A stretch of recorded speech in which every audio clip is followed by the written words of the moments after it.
Okay, so we know that these are triads. We know the diatonic chord progression. We know all that stuff. What happens when we add more octaves to our triads? And specifically what I'm talking about here is an octave that's already in the triad. For example, C, E, G. What if I add another C on top here?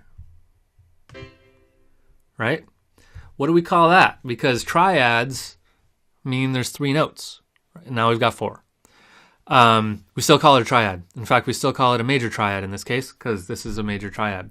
That extra note doesn't change anything. It makes it sound a little fuller, but we still only have 3 notes. If we go all the way back to the first class I made on music theory, we talked about pitch classes.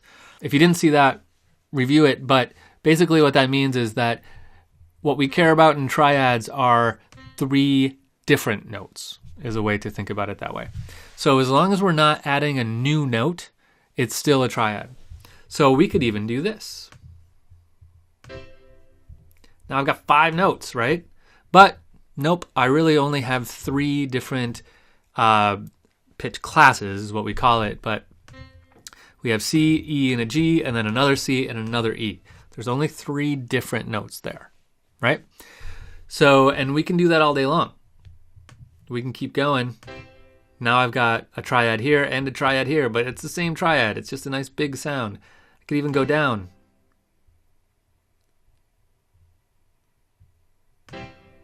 Right? Now I've got, let's even go down farther. There we go. Now I've got 3 different triads stacked on top of each other. They're all the same. Still a triad. A single major triad. So we still call this giant thing a C major, because if we went through and analyzed this and we threw out all of the octaves, we would end up with just the notes C, E, and G.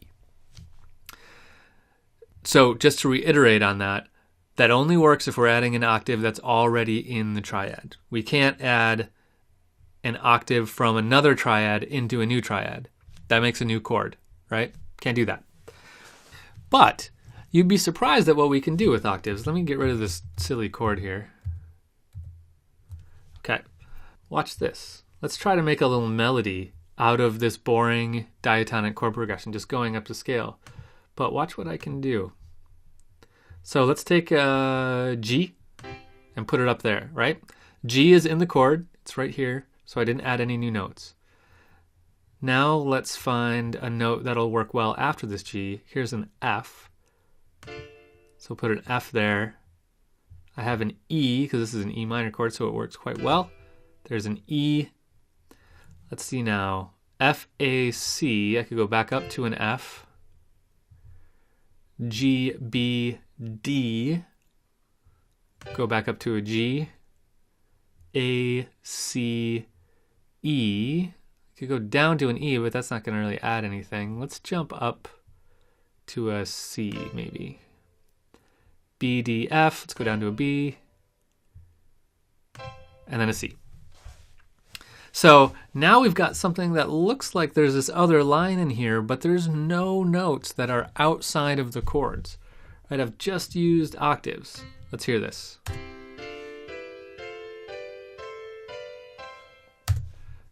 Maybe we should slow that down a little bit. Okay, here that is again a little bit slower.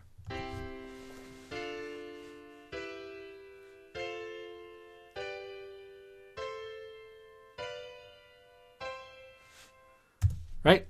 So we can add octaves and kind of make things feel like they're moving in different directions a little bit.